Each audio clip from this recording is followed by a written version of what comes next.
In this program, you have seen an overview of the types of personal protective clothing required in the fire service.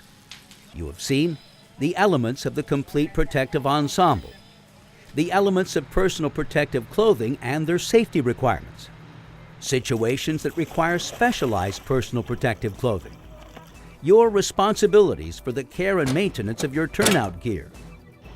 and the correct type of clothing to be worn as a station or work uniform and safety shoes.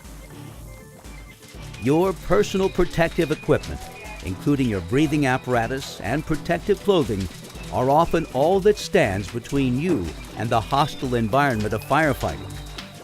By wearing all of the equipment you are issued and maintaining it in the best condition possible, you have taken an important step in assuring your own safety as well as the safety and success of the entire operation.